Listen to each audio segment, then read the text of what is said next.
Britain, you have like 1 million Twitter followers. Where do they come from?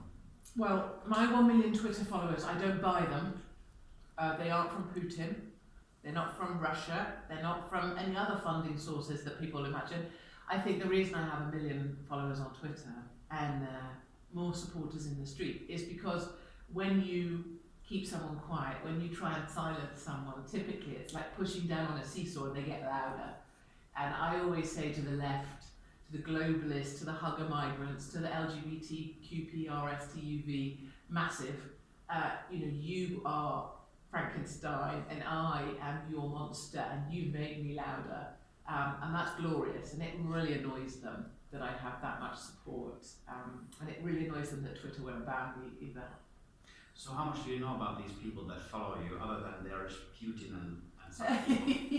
I'm sure there's some horror stories on Twitter that follow me, but it's a bit like if I have a photo taken with someone in the street. I'm not going to know who they are, I'm not going to know what they did, I'm not going to know what they said or what their sexual history is. So I have no responsibility for my Twitter followers, I can't answer for them, and I'm sure there'll be some nightmare people in there as well as some fabulous people too. That's what makes up this planet, right? So you say that some people are silenced. What kind of people are silenced in this society? I just think, I think so many people now can't really speak. I think if I speak to Finnish people, they know there's stuff they can't say outside their front door. You go to British people, they would never repeat stuff in their workplace that they would say at home. And even people are scared to retweet a single tweet in case their employer sees, and because we're Nazis, we're the far right, we're virtually the Ku Klux Klan, according to the left-wing crazy mainstream media, people feel frightened to be associated in case they lose their job. Fundamentally, normal families, they just need to be able to pay their mortgage, and they don't want to fall out with their wife over what did you say online. And I see that all the time. We had someone, a firefighter the other day, removed from his position, 25 years in the fire service, for retweeting one tweet. That's the kind of level of suppression of speech in my country. So do you think it's mostly people from the right that are being suppressed? I think there's a disproportionate number of conservative voices that are being silenced. Certainly we've seen that in America. And I suppose one of the annoying things about the massive platforms out of Silicon Valley is they have these very nebulous rules, so people can be suspended for not breaking rules because you can never really know what those rules are. And of course we have footage from places like Facebook where they actively talk about the fact that they need to reduce the number of deplorables. We have that footage. So I think that's a great pity. I also think there's a real self-censorship that goes on. Because you might get banned, you intrinsically restrict what you're saying, even before you go to write it. And that's a pity too. We've lost some of that freshness of voice, and that's why I'm here. So you're these people's voice? I'm not anyone's voice. I don't speak for anyone. I'm really clear about that. The worst thing you can get is like some natty little celebrity that goes, I speak for all women when I say, no you don't. You definitely don't speak for me. I don't speak for anyone. I only speak for myself. But I do know there is a huge number of people, probably close to 20 million people tonight in the UK that have no voice at all. Everybody that voted Brexit, for example, 17.4 million people, if that doesn't happen, they don't have a voice, they don't even have a vote. And so that's why people like me exist. That's why we monsters roam this planet. And people are always disappointed by how small I am in real life, because I'm supposed to be 6'6" and like have hair and be green or something. What are those topics we are not supposed to talk about? Well, I'm not supposed to say that you're massively overweight, for example, which you are, because that's not polite. I'm not supposed to say that the people that are, committing the grooming gang, the rape squads here are majority Muslim men. I'm not supposed to say that. You're not supposed to say that I look a bit like a horse or have a really big nose, but you might think that. I'm not supposed. I could go on. Do you think I should say that to you, that you have a big nose, you or could. that I'm fat? You are fat. Yeah. Do you think it's good to say those kind of things? I think it's good to be honest with people. I think it's unfortunate. I'm giving you quite extreme examples, obviously of being slightly offensive. But then if you pull back from that, I'm not allowed to say that the majority of people here raping your girls, Finnish girls, are majority Muslim men. I'm not allowed to say, because I will be arrested were I to say it, that it's part of the culture in Islam that women are seen as property and only just a little bit worth more than, I think it was in your newspapers today, only worth a little bit more than a donkey. And that if I'm a woman walking around like me or in a skirt or without my head covered, I have no honour and I'm easy meat. If I said that, I would be arrested for hate speech, probably here in Finland, certainly in the UK. So you can see how once you start policing speech, we end up at a point there's so much you can't say. In my country, you only have to perceive that you've been hated. I only have to put, not as a white person, obviously I don't count, but if I was a minority or a Muslim, or if I was gay or trans, a lot of people think I am trans, just for clarity I'm not, then I would be able to perceive that I'm hated. But as a white woman, I have no say. What was the idea behind coming to Finland from Britain and to Oulu? Yeah, so to go close to, for me, close to the Arctic Circle, you know, further north, the metro station, that's the furthest north on the whole planet, to a place that's -25, to sit down in City Hall with some nonsense fool called Ari something, who has about the emotional intelligence of my little finger, and him say, there's not really a problem, or we don't really think there's a problem, or to quote me very poor statistics that 4 out of every 5 people who commit assaults on children are actually Finns. That's not correct, of course, because if you look at the actual representation of minorities, of migrants in the population, that's nonsense. But it took a woman like myself, like my colleague Elizabeth, and to come here to speak about the problem you've got that you don't want to address. I don't mean you personally, I'm using you as an example of Finland. Your media, your politicians, particularly your Prime Minister, who invited people to his home while stood outside, come and live in my home. And so they came. And now they're a problem, and there's elections coming up. They are covering their arse harder than Beyonce in Lycra. And I can tell you, it's those people that need calling out, and that's why I'm here. That's why I came, and that's why I flew all the way to Oulu, which frankly for me is in the middle of goddamn nowhere, and I don't even like the cold. I don't even like snow. I think it takes that sometimes. I think it's a real pity that so many of the people who are respected journalists, who aren't called all the names I'm called or trashed all the time for whatever I'm supposed to be, they're sitting in their homes writing their columns, you know, in the middle of Helsinki or in London, in zone 1 and 2, in the nice safe bit. You know, my challenge to them is, why aren't you out? If I'm doing a bad job and you don't like me, no worries. Can you come? Can you talk the truth? Can you bother that, you know? Can you tell me about your trip to Oulu? How was it? Well, I can say that Norwegian Air is fabulous. I love them. They're brilliant. My trip to Oulu, I've never ever taken off on a runway that has snow on it before, because in England, if you have a centimetre of snow, everything shuts. We're incapable of operating. We don't even like leaves on the line. Our trains stop. I've never been in an aircraft that's been de-iced before or it's madness to me. I was watching while thinking, how the hell is this going to take off? You're taking off. There's snow everywhere. I don't know how you guys see. Maybe it doesn't matter. So that arriving in Oulu, realising you're so far away from anywhere, there's a slightly feeling of being on an oil rig. And then, you know, the most strange thing at all, without wishing to sound in any way racist, is that why the hell would you? If you come from Afghanistan or Iraq or Iran or Somalia, no disrespect to the people of Oulu who love it there, and I respect that, but why would you? Why are you coming to Oulu? I mean, God damn it, you're virtually making yourself a penguin and you like the heat. The second thing is, if you're coming to Oulu, why come if Islam is so brilliant and you're bringing it with you, why not stay in Muslim countries? But let's talk about your trip now. Let's talk about what you experienced in Oulu. Well, so what did you see and what did you experience in Oulu? And the other thing I wanted to finally say, before you rudely interrupted me, was that, you know, my other sense is, why come to Oulu on the Arctic Circle specifically to rape young children? Like, if you're going to need to do that, you know, why would you go that far? What is it with you? My specific trip was really, you know, we were hosted by lovely people. My experience in City Hall is that the establishment really don't get it. They have no clue at all. But my experience from people in Oulu who came up to us, a lady came up to me today in the district court to say, keep going, keep talking. And that's worth the whole trip for me, is that real people in the street who don't know me, I'm just some random woman, are coming up saying keep going. Imagine that. Imagine that they feel they've got so little voice here, they need some idiot from the United Kingdom to say something. And that's the bit, if I could distill that and bring it more, I would. And I'd also want to bring what I know from the UK. You know, we have hundreds of thousands of girls who've been raped. And 55 men 2 days ago were arrested for being part of another gang. I'd love to get into your schools and speak to girls and tell them this is happening, this is what these guys look like, this is what they smell like, this is the sort of things they're going to offer you.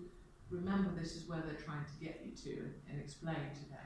I don't know why none of you are doing that. How about in practice? So what did you do? What kind of reportage did you make? Or what kind of stories did you cover?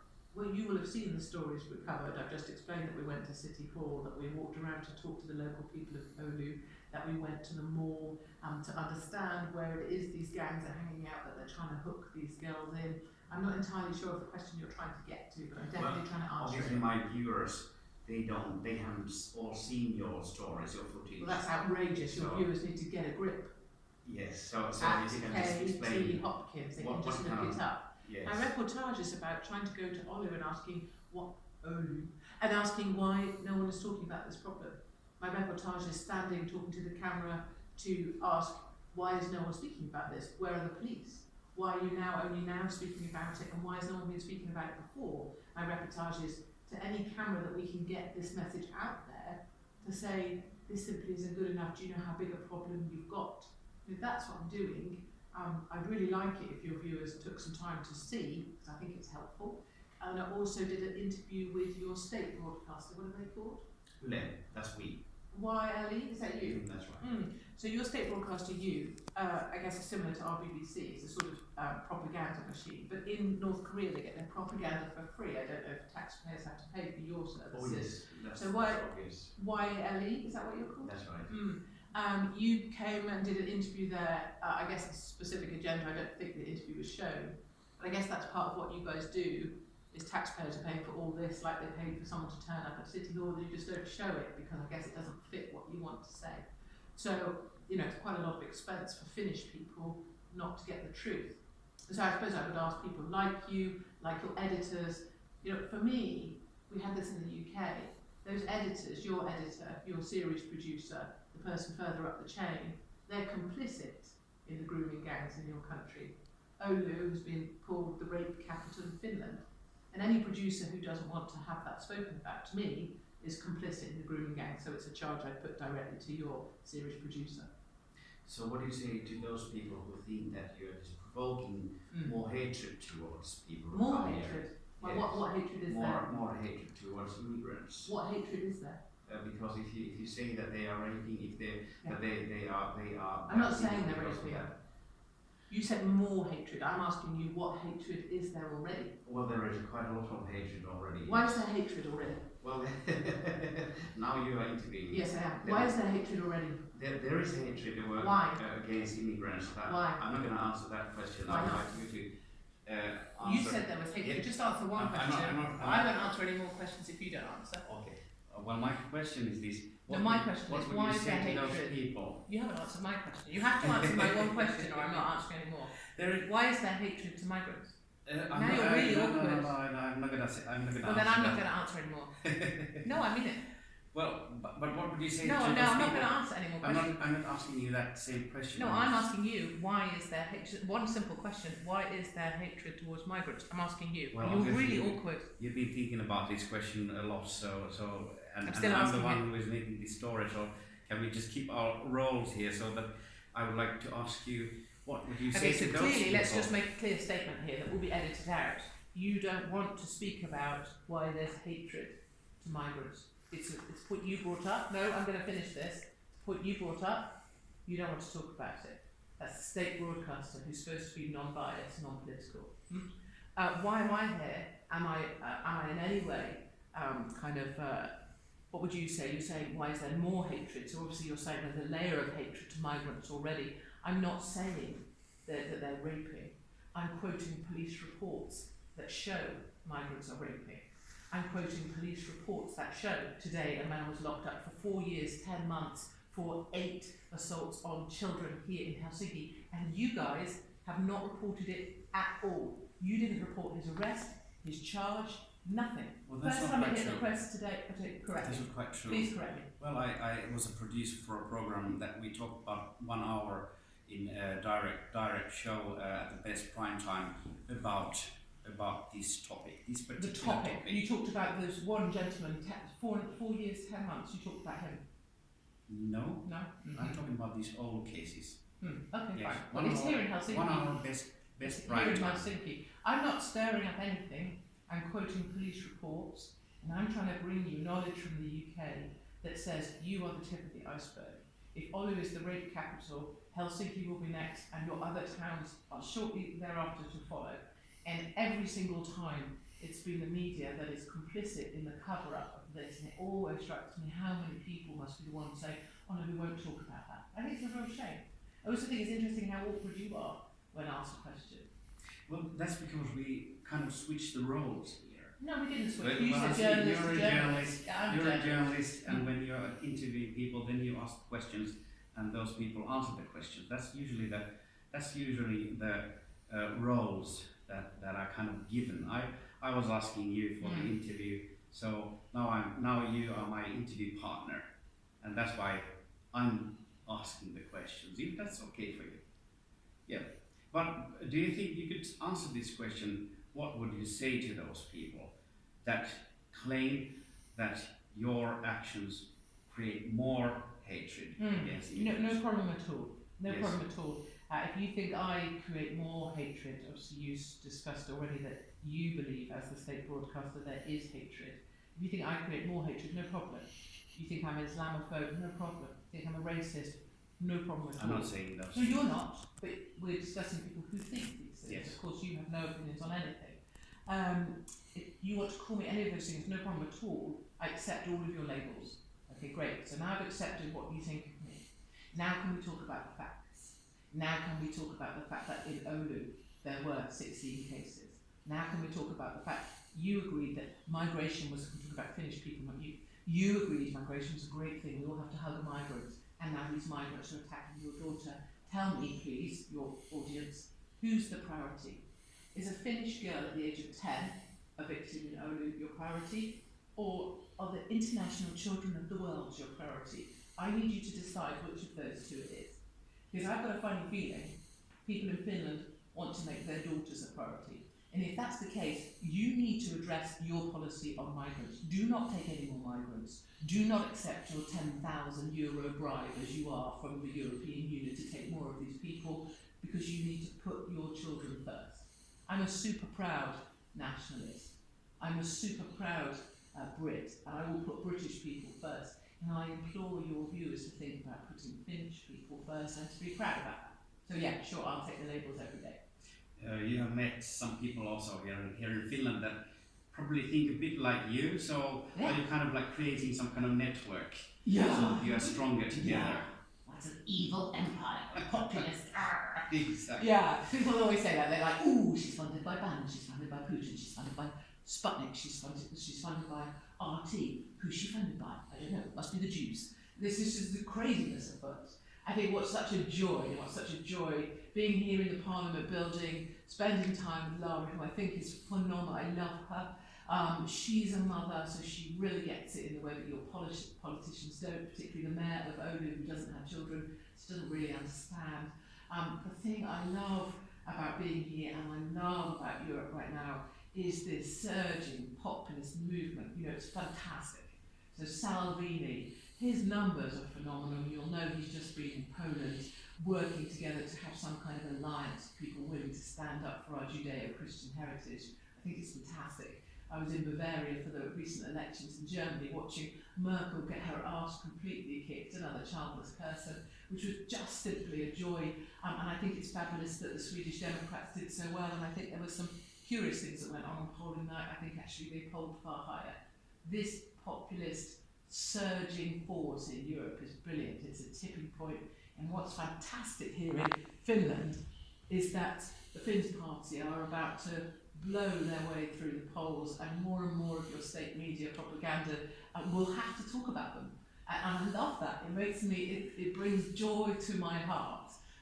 And Trump, of course, is leading the way for all of us. So I really love it. And I love the fact that the people watching this that will criticise me, that will try and pull apart all of this, I love that they know that really I'm right and there's nothing they can do about it, and that my audience will grow faster than them, and that I have more followers than them because I'm speaking the truth and they're still listening to an echo chamber of their own lives.